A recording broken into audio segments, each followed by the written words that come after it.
안녕하세요. 인포마켓 강용훈 대표입니다. 증시가 갑자기 반전해서 이제 폭락에 견딜 종목 하는 의미가 없어졌지만, 그래도 우량한 종목을 소개시켜 드린다는 의미에서 HPSP 말씀을 드리겠습니다. 제가 이제 HPSP는 간접적으로 소개를 많이 해드렸는데, 이게 참 설명하기가 어려운 종목입니다. 여러분 아시죠? 이게 어닐링이라고 하는 건데, 금속 할 때 망치질을 하는, 그래서 다듬는, 근데 어닐링이 아니고요, 반도체 어닐링이라고 ANN EALING 이렇게 되는 건데, 이게 참 어렵죠. 이제 어닐링이라고 하면 열 처리로 하는 어닐링이 있고요, 레이저로 하는 어닐링이 있는데, HPSP는 어떤 어닐링이냐 이겁니다.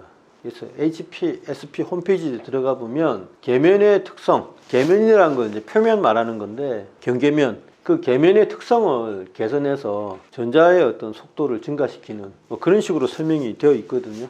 이게 이제 기존의 어닐링에 익숙하신 분들은 전혀 이해 못할 이야기라 이겁니다. 기존의 어닐링은요, 사나막에서 이온 주입 후에 크랙이 발생하면 그 열이나 레이저를 통해서 이걸 메꾸는, 그렇게 설명한 곳도 있고요. 좀 더 정교하게 들어가면 이제 이온이 들어가면서 기존의 실리콘 원자하고 부딪혀서 원자의 위치가 원래 있어야 될 곳에서 벗어나게 되거든요. 그러니까 전자가, 이게 흐르는 게 전기가 흐르는 거지 않습니까? 전자를, 자유전자를 만들어서 전기가 흐를 수 있는 상태로 만드는 게 목표거든요. 그래서 이온 주입을 했을 때 부딪혀 가지고 이 위치를 벗어나게 됐을 때 열이나 레이저를 가해서 위치를 바로 잡아서 전자가 우리가 원하는 대로 이 전기가 흐르게끔 될 수 있는 그런 위치로 정위치 시킨다, 이런 의미에서 우리가 어닐링을 사용했는데, 그렇게 하다 보니까 기존의 어닐링은요, 이온 주입 이후에 이루어지는 공정이거든요. 근데 HPSP의 어닐링 공정은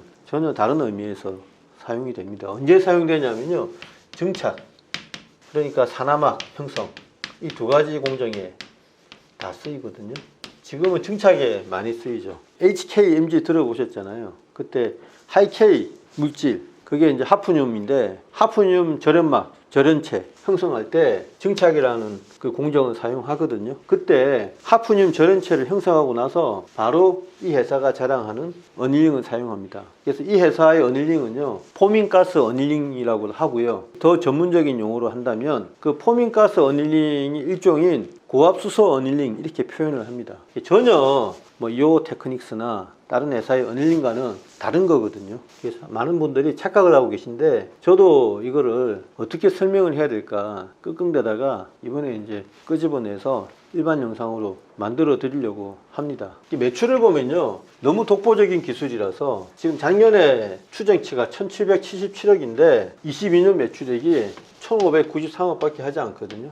증가했죠. 그리고 영업이익도요, 작년에 948억으로 추정이 되는데 전년 대비 11.2% 증가하는 걸로 추정이 되어 있습니다. 아마 모든 반도체 회사 중에서 매출하고 영업이익이 전년 대비 실적에 비해서 증가한 유일한 회사가 아닌가, 이렇게 생각이 되고요. 그렇게 하다 보니까 가용실탄이라고 하죠. 재무상태표를 보니까 작년 3분기 말 기준으로 현금하고 현금성 자산이 465억, 그 다음에 유동금융자산, 돈을 이제 현금으로 가지고 있지 않고 금융자산으로 바꿔서 가지고 있다, 그런 뜻이죠.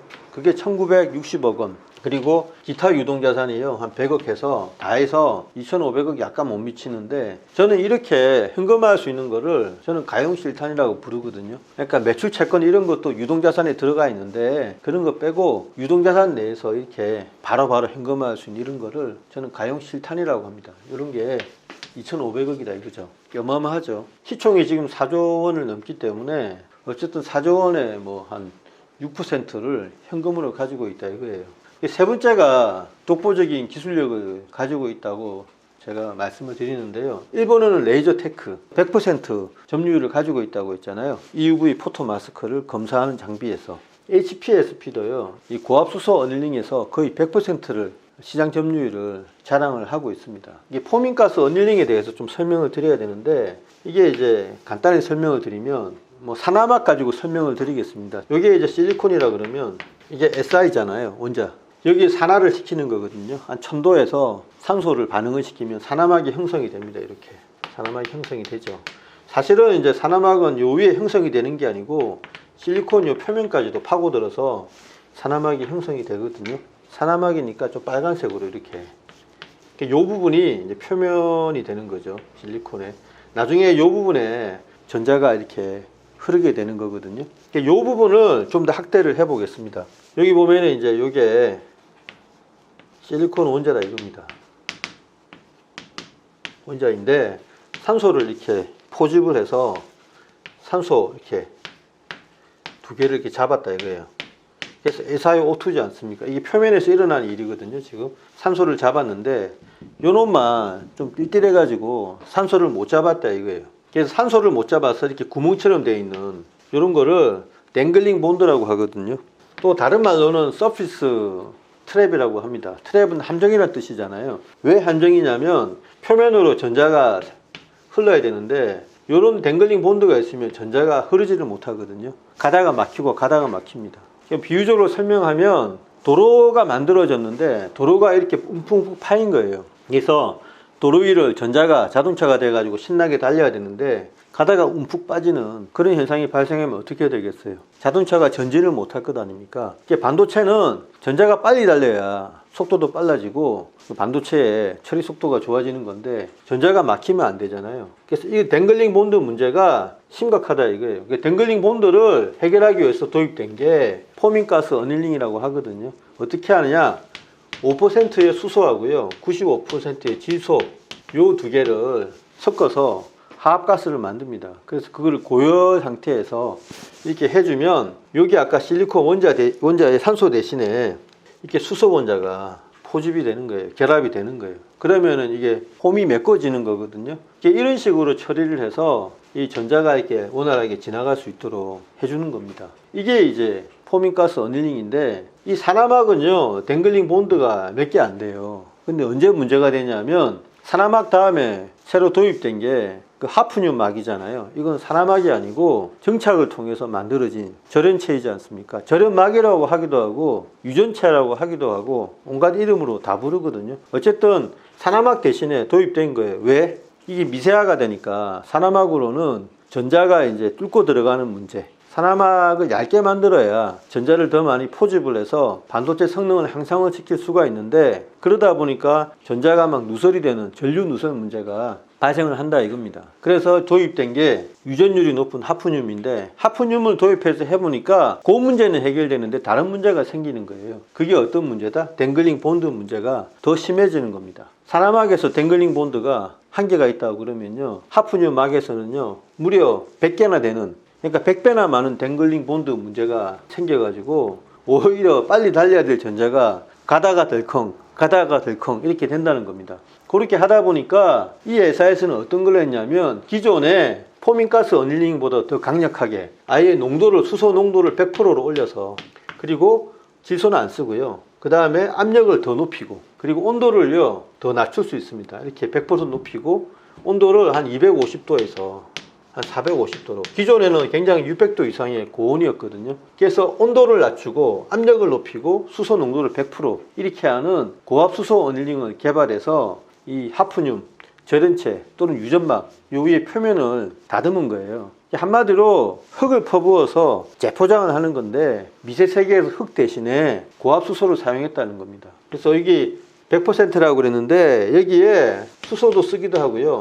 회사에서는 중수소 D2라고 표현을 하는데 그거를 사용하기도 했다고 합니다. 그래서 이런 거는 처음 들어보셨을 텐데 전 세계에서 거의 이 회사밖에 하지 않습니다. 이론적으로는 굉장히 제법 오래전에 이게 이제 나왔는데요. 이게 왜 도입이 안 됐냐면 폭발할 수 있지 않습니까?